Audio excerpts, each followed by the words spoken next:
जीवन का उद्देश्य हरित रत्न जी की बुक का प्रश्न है। ये पूरी बुक जो है प्रश्न उत्तर के आधार पे है। हम बचपन की सरलता को कैसे बचाकर रख सकते हैं। बचपन का दौर मासूमियत का होता है। यह सजीव और अमिट यादों से भरा होता है। इनमें से कुछ यादें जादुई होती हैं जो हमारे भीतर खुशी सकारात्मकता को जगाती हैं और हमारे दिमाग में हमेशा बस जाती हैं। तो कुछ यादें ऐसी होती हैं जो सकारात्मक होती हैं और हमारे बचपन में जो होती हैं वो एकदम दिमाग में बैठ जाती हैं हमेशा के लिए। कुछ दुखद बुरी और भयप्रद होती हैं और नकारात्मकता छोड़ जाती हैं। कुछ बुरी भी होती हैं, दुखद भी होती हैं, भययुक्त भी होती हैं। वो अपनी नकारात्मकता को भी छोड़ जाती हैं। बचपन के अनुभव चाहे कितने भी रंग रूपों वाले क्यों ना हो, वो हमेशा हमारी चेतना पर एक स्थायी छाप छोड़ते हैं। उनके प्रभाव हमारे चरित्र, व्यक्तित्व और जीवन के प्रति दृष्टिकोण को आकार करते हैं। जो हम हैं उसके लिए बचपन की मासूमियत के कुछ उदाहरण याद लो। महान ऋषि नचिकेता बचपन में बहुत मासूम थे। उनके पिता वज्रवा ने देवताओं को अपनी सारी संपत्ति अर्पित करना शुरू कर दिया था। नचिकेता ने देखा कि उनके पिता केवल निरीह अशक्त गायों का दान कर रहे थे। नचिकेता ने की इच्छा थी कि देवताओं के सामने सबसे अच्छी भेंट चढ़ाई जाए और इसीलिए नचिकेता ने अपने पिता वज्रश्रवा से पूछा कि क्या उन्हें स्वयं को दान में दिया जा सकता है। पिता ने क्रोधित होकर कहा कि वह अपने पुत्र को मृत्यु के देवता यमराज को अर्पित करेंगे। मासूम नचिकेता फिर स्वयं को अर्पित करने के लिए यमराज के घर गए, लेकिन मृत्यु के देवता अनुपस्थित थे। इसीलिए नचिकेता अन्न जल ग्रहण किए बिना उनके द्वार पर प्रतीक्षा करने लगे। 3 दिन बाद जब यमराज लौटे और उन्होंने छोटे बालक को देखा तो उन्होंने इतने लंबे समय तक प्रतीक्षा करवाने के लिए बहुत क्षमा मांगी। उन्होंने नचिकेता से कहा कि स्वयं का दान करने की आवश्यकता नहीं है। इसके बजाय उन्होंने बालक से मृत्यु के बाद जीवन के प्रश्न पर चर्चा की। जो मृत्यु के बाद के जीवन होता है उसके ऊपर उन्होंने नचिकेता से चर्चा की। इसके बाद नचिकेता अपने पिता के पास वापस लौट आए। उनके बौद्धिक रूप के से विकास हो चुका था क्योंकि उनका बौद्धिक विकास हो चुका था। एक और उदाहरण दिया है। महाराजा रणजीत सिंह 19वीं सदी में पंजाब, अब जो पाकिस्तान में है, के राजा थे। वह अपनी परोपकारिता के लिए प्रसिद्ध थे। एक दिन जब वह घर लौट रहे थे तो उनके सिर पर एक पत्थर आकर लगा। उस समय कुछ बच्चे आम के पेड़ से आम तोड़ने के लिए उस पर पत्थर मार रहे थे। जो पत्थर वो आम के लिए मार रहे थे वो राजा को लग गया था गलती से।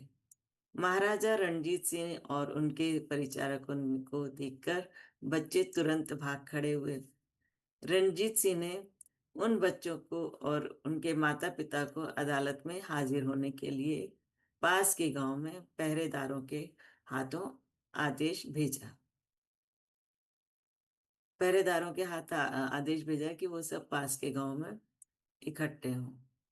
संबंधित परिवार डर गए, पर उनके पास राजा क्या मानने के अलावा और कोई विकल्प नहीं था।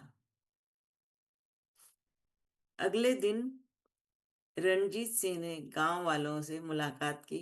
महाराजा ने न केवल बच्चों की गलती को माफ कर दिया, बल्कि हर बच्चे को मिठाई के थाल के साथ 51 रुपए देकर विदा किया। महाराजा रणजीत सिंह ने अपने निर्णय को इस तर्क के साथ उचित ठहराया कि वृक्षों पर हमेशा पत्थर बरसते रहते हैं, लेकिन वे क्रोध में आकर अपराधियों को चोट नहीं पहुंचाते। इसके उल्टा वे उदारता से उपहार देते हैं, मतलब बच्चे पत्थर मारते हैं और वो वृक्ष जो है फल देता है। अतः मनुष्य को वृक्षों की तरह उदार परोपकारी बनना चाहिए, और इसीलिए रणजीत सिंह ने निर्दोष बच्चों को दंड नहीं दिया। हम मनुष्यों की तरह इस ग्रह पर हर जीव जंतु, वनस्पति, कीड़े मकोड़े अपनी आरंभिक अवस्था के अच्छे या बुरे अनुभवों से ही आकार लेते हैं।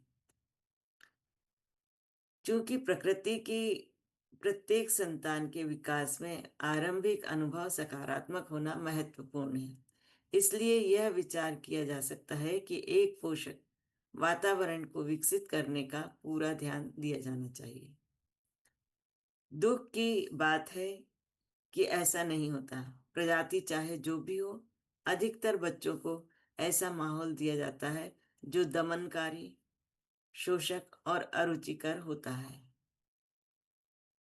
मानव संतानों को विभाजन, उत्पीड़न, पूर्वाग्रह से भरी दुनिया में झोंक दिया जाता है, और वे अपने जुनून को निभाने, सार्थक रिश्ते बनाने और स्वयं को अपनी पूरी क्षमता से विकसित करने में असमर्थ रहते हैं। पौधों का अंकुरण ग्रीन हाउस गैसों, औद्योगिक कचरे और वनों की कटाई के कारण दम घुटने वाली दुनिया में होता है।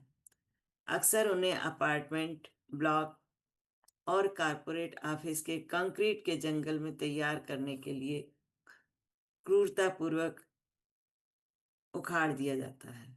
पेड़ पौधों को उखाड़ दिया जाता है। नन्हे प्राणी जंगलों और महासागरों में सिकुड़ते आवासों, सीमित खाद्य आपूर्ति और जहरीले प्रदूषकों के साथ खड़े होते हैं। इसीलिए अक्सर उन्हें हमारे आमोद प्रमोद के लिए भोजन, खिलौने या शारीरिक सहायता में बदल दिया जाता है। उनके आनुवंशिक कोड के बावजूद प्रकृति की संतानों के साथ दुनिया भर में दुर्व्यवहार किया जाता है और उनकी उपेक्षा की जाती है। उनकी आवश्यकताओं और प्राथमिकताओं को नजरअंदाज कर दिया जाता है। उनके प्रति हमारे इस गलत रवैये को तुरंत बदलने की आवश्यकता है। अगर हम तत्काल ऐसा नहीं करते हैं तो हमारे और हमारे इस ग्रह यानी धरती के समक्ष उपस्थित होने वाली समस्याएं और भी विनाशकारी हो सकती हैं। अगर पेड़ पौधों को नहीं बचाया जाएगा तो और ज्यादा विनाशकारी प्रभाव हमारे सामने आएंगे। आखिरकार एक समय ऐसा भी आएगा जब प्रकृति हमारी मनमानी और असहिष्णुता को अनदेखी नहीं करेगी, मतलब प्रकृति अपने तरह से वो हमारे से बदला लेगी, ये कह सकते हैं। वह हमारी क्रूरता का जवाब उतनी ही ताकत से देगी। वह ऐसे तूफान पैदा करेगी जो हमारे जीवन को उलट पुलट कर रख देंगे, जिससे हम स्तब्ध रह जाएंगे, भयभीत हो जाएंगे। हमारी संतानें ही हमारा भविष्य है। हम सच्चाई को पहचान कर ही हम उनके प्रति अपना दृष्टिकोण बदल सकते हैं। दुनिया उनकी है। हमें ये कभी नहीं भूलना है कि वे हमारी विरासत को आगे लेकर जाएंगे। हमारी संतानें ही नवाचार और प्रगति की ओर बड़ी छलांग लगाएंगे। वे भविष्य के मालिक हैं, इसलिए उनके लिए मार्ग प्रशस्त करना हमारा उत्तरदायित्व है। अगर हम इन सिद्धांतों पर विश्वास करते हैं तो हम बाल विकास को बहुत गंभीरता से लेंगे और प्रकृति की हर संतान को उसकी पूरी क्षमता तक पोषित करने के लिए एक समग्र दृष्टिकोण अपनाएंगे। हम उनका कभी शोषण नहीं करेंगे। हम उन पर कभी हावी नहीं होंगे। हम उनके सपनों की उड़ान में बाधा नहीं डालेंगे। हम उन्हें प्यार और ज्ञान की खाद से पोषित करेंगे। हम उनकी चेतना को विकसित करने में उनकी मदद करेंगे। ऐसा करके ही हम एक ऐसी दुनिया बना पाएंगे जहां सभी जीव परम तत्व में विलीन हो जाएंगे। एक ऐसी दुनिया जहां प्रसन्नता एक मानसिक अवस्था होगी जो सार्वभौमिक रूप से प्राप्त होगी और सतत बनी रहेगी। तो हम अपना स्वाध्याय यहाँ पे रोकते हैं।